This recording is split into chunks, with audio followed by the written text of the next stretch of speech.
Good morning, Winterview here with another brief dialogue for his dear friend Annastacey. Once again, this brief dialogue recorded in car.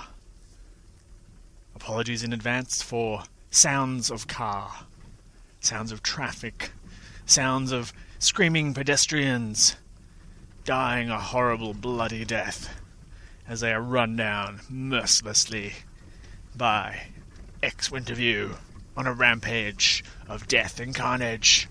Sorry, got carried away. Today's talk is on mystical experiences. What are they? Why do they happen? Do they mean anything? Does it mean I'm getting enlightened? Let's find out.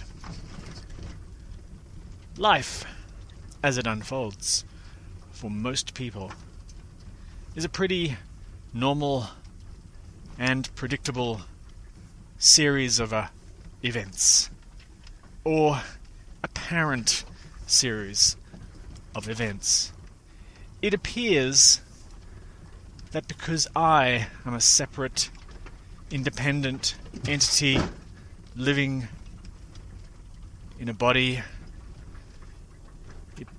it seems that because I'm in here, the world exists out there, separate from me. And because I think I'm independent from that world, separate, it seems like there is distance between objects, that I'm here and things are over there.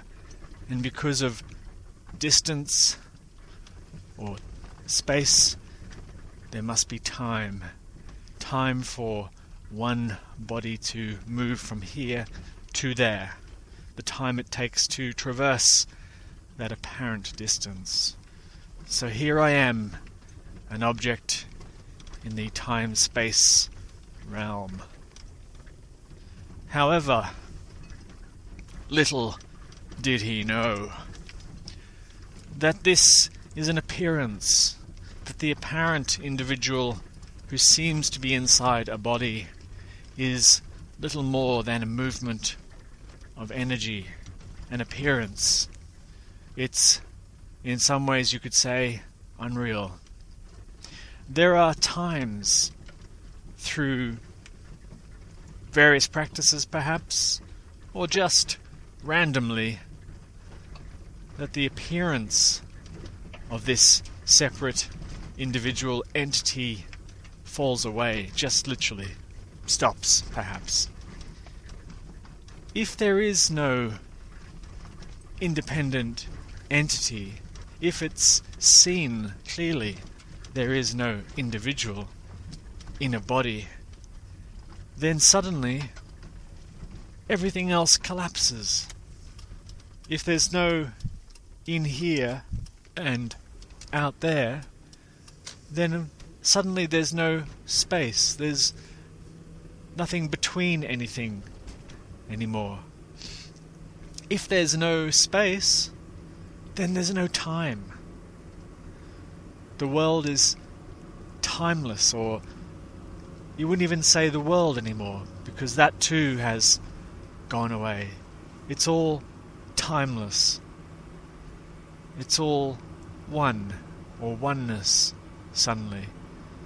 This is unknowable because the mind operates in time and space.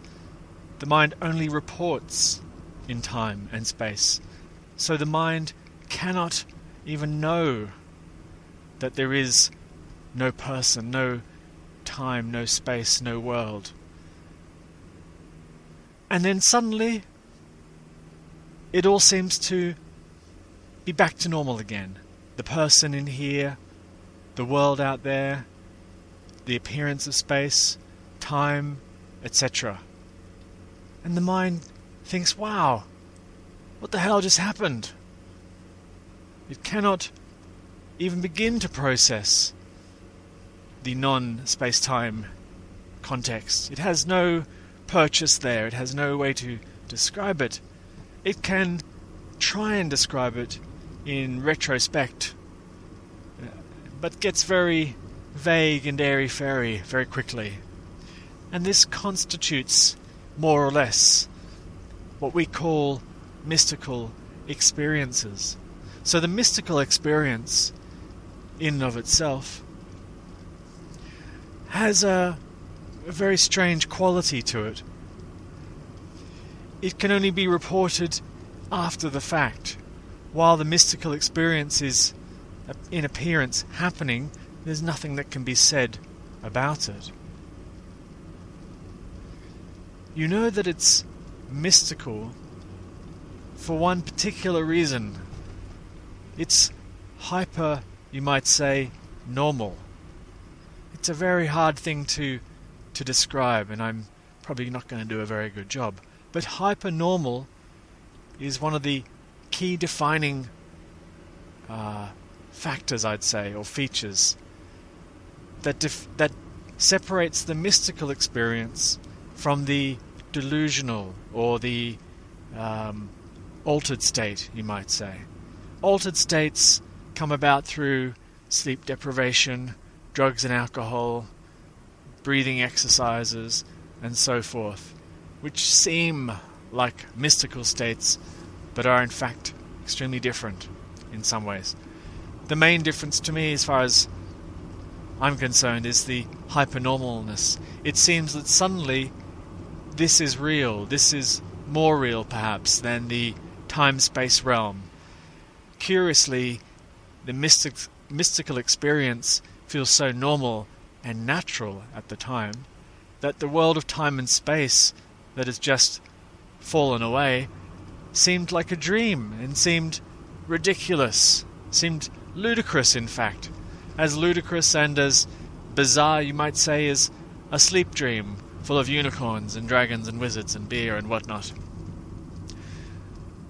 These hypernormal experiences often are fleeting, so that there's a sense suddenly that you feel like you've arrived somewhere, you're basking in some sort of golden awesomeness, and then it appears as if the experience goes away, which gives the awful sense that you've somehow lost the experience.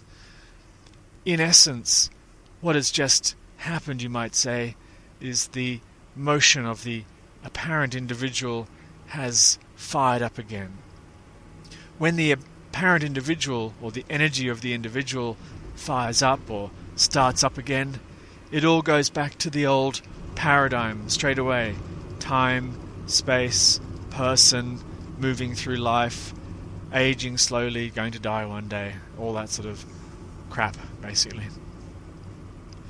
People often are very curious about mystical experiences and think often that they signify something. The mystical experience must indicate that I'm making progress towards a greater goal. Perhaps enlightenment is nearby.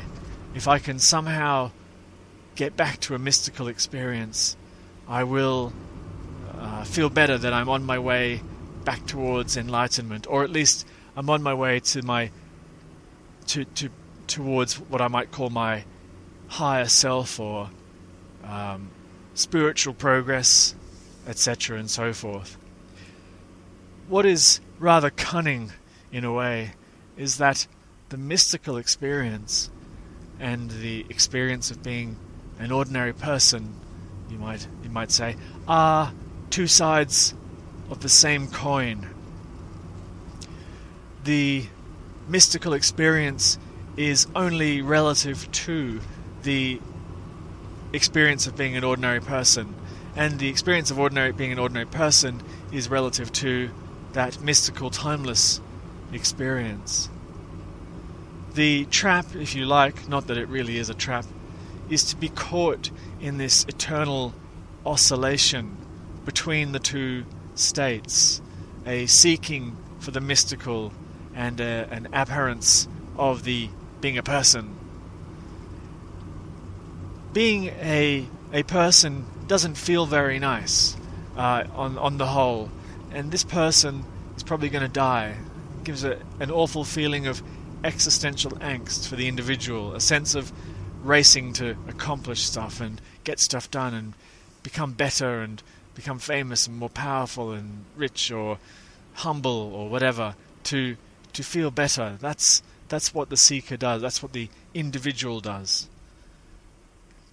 The person in the mystical state, not that there is a person anymore when that happens, however, just bear with me, feels that they've arrived somewhere, that they've reached something. So all the energy that went into the seeking for better, etc., just seems to stop, collapses. It's realized, oh my God, this is hyperreal. This must be the spiritual state that I've been seeking all my life. I've made it. Hooray for me, kind of thing. Because of the awfulness, the existential angst that the individual experiences, because they are an individual, the mystical state, the timeless, spaceless, personless state, if you like, feels so much better. It just feels like a powerful relief, almost like a powerful drug.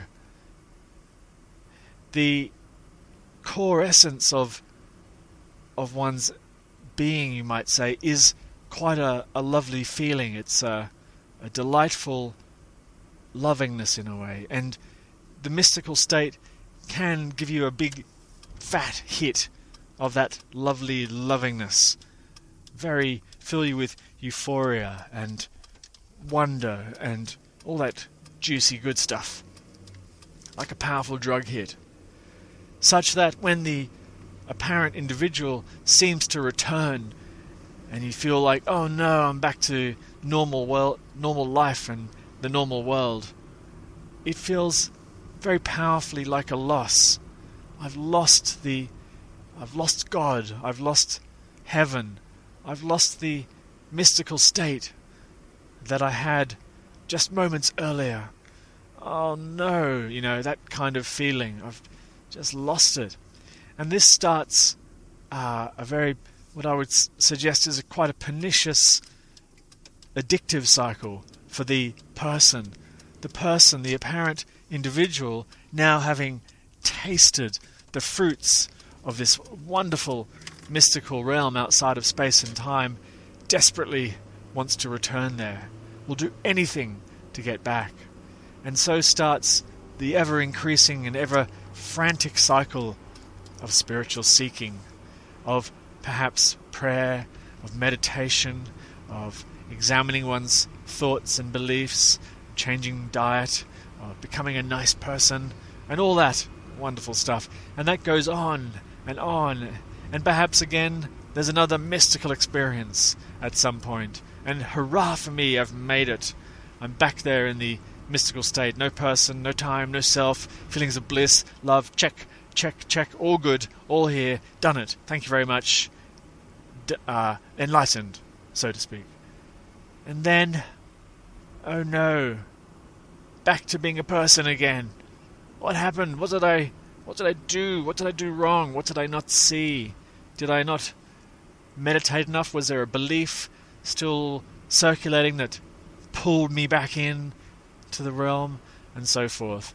And for those of you who've had this oscillation, this is a very familiar story perhaps to you.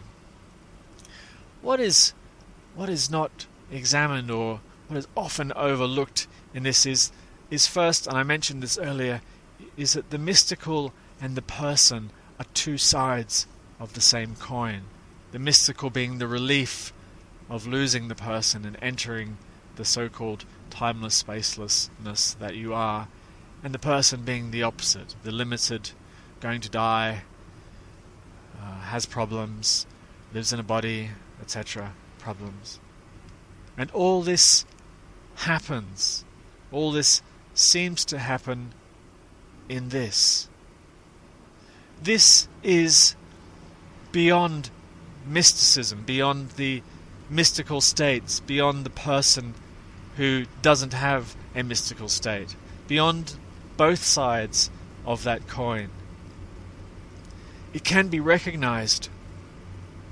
I don't know how, don't ask me. but it can be recognized that mysticism and personhood all occur, or both occur, I should say, in this eternal, timeless, spaceless, awake awareness, you might say. Not a big fan of the word awareness. I like awakeness. Because during the mystical state, who or what was awake to that? When the person seems to be back, who or what is awake to that? What never comes or goes? What is the loudest thing in the room, yet doesn't say a thing? This awake awareness. Back, I said it again. Damn it, I can't stop saying awareness. I don't like that word. The awakeness is that I am, that which I am. The mystical and the person are movements within that I am. The sense of oscillating between a person and the mystical imbues or implies a sense of progress towards something called enlightenment. So both movements support a deeper set belief that I'm not enlightened, I need to get enlightened. Enlightenment is a goal that can be achieved somewhere in the future. Very subtle but deep level belief still operating there, despite it seemingly isn't, despite seemingly that you've made it during the mystical experience. The belief operates so subtly, so unconsciously, you might say, that you would never stop to examine it. So let's take a moment now, just to have a quick look at what's going on there.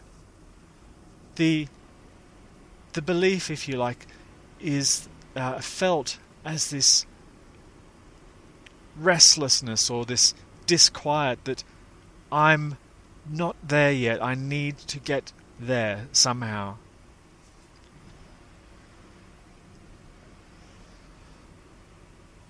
But there is not quite known. It isn't really understood where there is. It's hoped that it will feel better somehow, this future state that I can somehow reach, this state of enlightenment. But again, that's always for the person. Only the person wants a future state of feeling better. And that's because it's not fully understood or seen or known what I am. Until that is seen clearly, there's that endless cycle of mystical experiences and being a person. When it is known, when it is experienced, you might say, when it is seen clearly, when it is recognized, that which I am, the movements between mysticism and person can still continue, probably will still continue.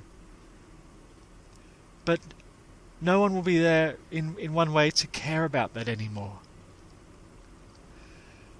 The movement apparently occurs, I should say, within this endless, awake, eternal this. This doesn't require anything. This always is. And this is that core I, the core I of subjectivity, of the I of the I is the best that I can say in words.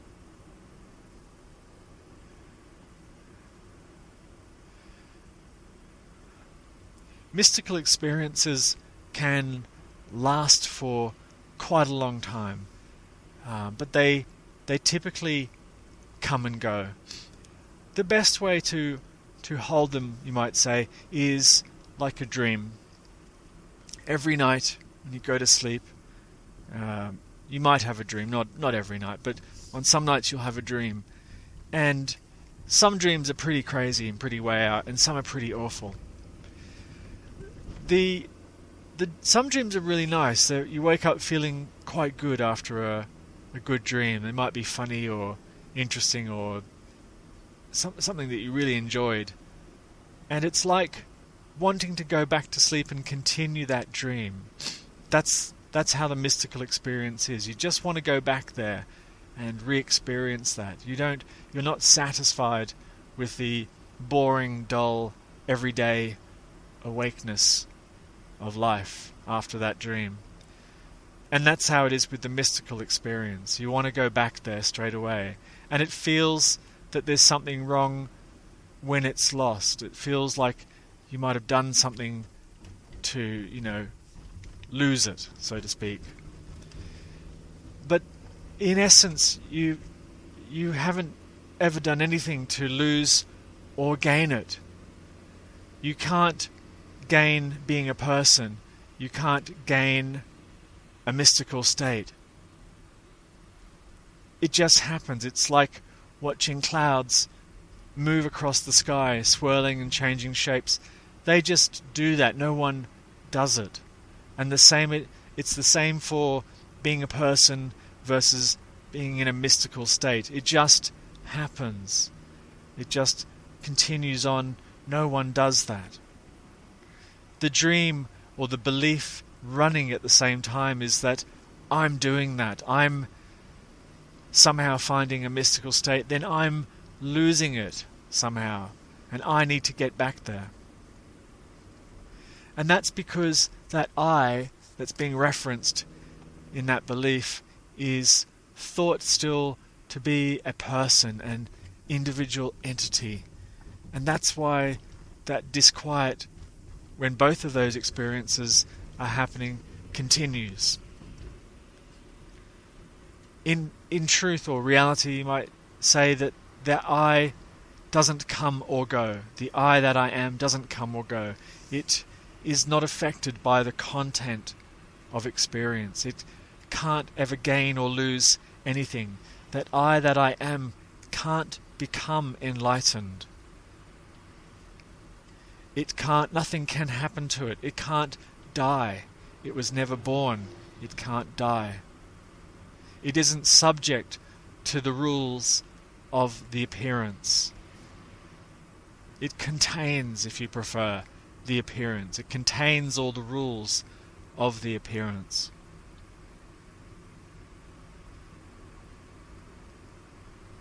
This has been Winterview with a brief dialogue on mysticism.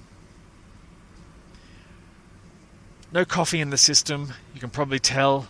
Starting to flag there a little bit. Comments are welcome. Have a great day.